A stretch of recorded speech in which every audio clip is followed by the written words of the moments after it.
നമസ്കാരം. അപ്പോൾ ശ്വേതാമേനോനെ അധിക്ഷേപിച്ചുകൊണ്ടിരിക്കുകയാണോ എന്നുള്ളൊരു ക്വസ്റ്റ്യൻ ശ്വേതാമേനോനെതിരെ വന്നിരിക്കുന്ന അധിക്ഷേപിക്കുന്ന തരത്തിലുള്ള കഴിഞ്ഞ ദിവസങ്ങളിൽ സമൂഹ മാധ്യമങ്ങളിലൂടെ വൈറലായിരിക്കുന്നത്. ചേട്ടൻ എന്താണ് പറയാനുള്ളത്?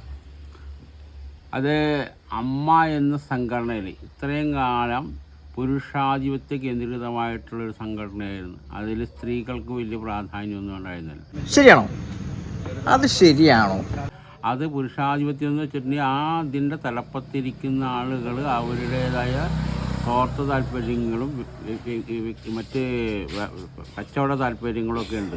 അത് അവരുടെ മാഫിയായിട്ട് വഴങ്ങുന്നതാണ്. അവർ അതനുസരിച്ച് അതിൻ്റെ ബാക്കിലൂടെ പല ലൈംഗിക ഇതുള്ളതും മറ്റ് ലഹരി സാധനങ്ങളും എല്ലാത്തിൻ്റെയും ബിസിനസ്സുകളൊക്കെ വ്യാപിപ്പിക്കുന്നതിന് വേണ്ടിയിട്ടാണ് ലൈംഗികത അവർ അതിനു വേണ്ടിയിട്ട് നിലകൊള്ളുന്ന ആൾക്കാരാണ്. ഇങ്ങനെ ഒരു ശ്വേതാമേനോ എന്ന് പറഞ്ഞൊരു സ്ത്രീ അതിനകത്ത് വരികയാണെങ്കിൽ തീർച്ചയായിട്ടും അതിനൊക്കെ ഒരു കൂച്ചുവലങ്ങൾ ഉണ്ടാവും. ആ കൂച്ചുവലങ്ങൾ അതൊക്കെ തടയപ്പെടാൻ സാധ്യതയുണ്ട്. അതെല്ലാം കണക്ക് കൂട്ടിയിട്ടാണ് ഇവർ ഈ മാഫിയ ശ്വേതാമേനോനെതിരെ ശരിക്ക് ഒരു കേസായിട്ട് വന്നത് തന്നെ. സത്യത്തിലെ പുരുഷാധിപത്യത്തിന് വേണ്ടിയുള്ള ഒരു ശ്രമമാണോ?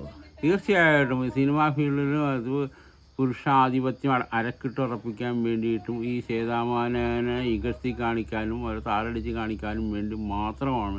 അപ്പോൾ പുരുഷാധിപത്യം അതിനെക്കുറിച്ച് പറയുന്നുണ്ടോ? ഈ സമയത്ത് 10-13 കൊല്ലം മുമ്പ് റിലീസായിട്ടുള്ള ഈ കളിമണ്ണായാലും മറ്റ് രതിനിർവേദമായാലും മറ്റ് പല വലേരി മാണിക്യം എന്നൊക്കെ പറഞ്ഞാലും ഇതൊക്കെ ശരിക്ക് അതൊക്കെ വർഷങ്ങളായി. സത്യാവസ്ഥ പറയുകയാണെങ്കിൽ പഴയ രതി നിർവേദമാണോ പുതിയ രതി നിർവേദമാണോ ഏറ്റവും കൂടുതൽ ഇഷ്ടപ്പെട്ടത്?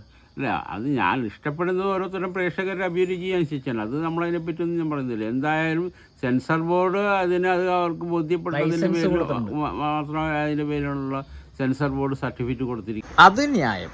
അല്ലാതെ വെറുതെ കൊടുത്തതല്ലല്ലോ. അല്ല, സെൻസർ ബോർഡിന് ബോധ്യമില്ലെങ്കിൽ അത് ആ ഭാഗം തന്നെ അവിടെ എഡിറ്റ് ചെയ്തു പോകും. അങ്ങനെയുള്ള സാധാരണ ഫിലിമിൽ നടക്കുന്നത്.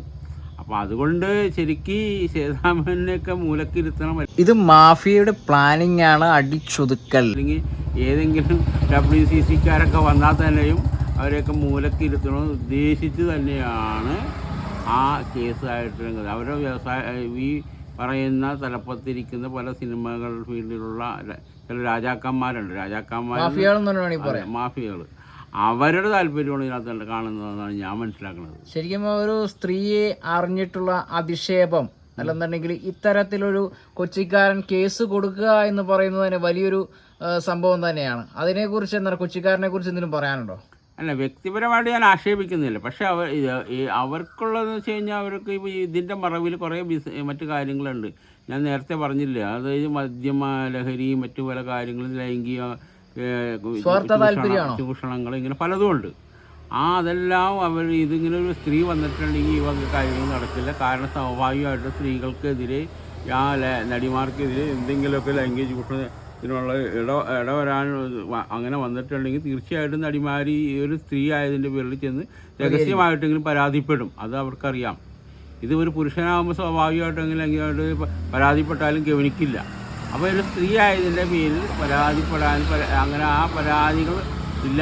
അപ്പോൾ ആ പരാതി വരുമെന്ന് മനസ്സിലാക്കിയിട്ടുണ്ടെങ്കിൽ പിന്നെ ഈ ലൈംഗിക താല്പര്യത്തോട് സമീപിക്കാൻ ഒരാളും തയ്യാറാകുമെന്ന് എനിക്ക് തോന്നണില്ല.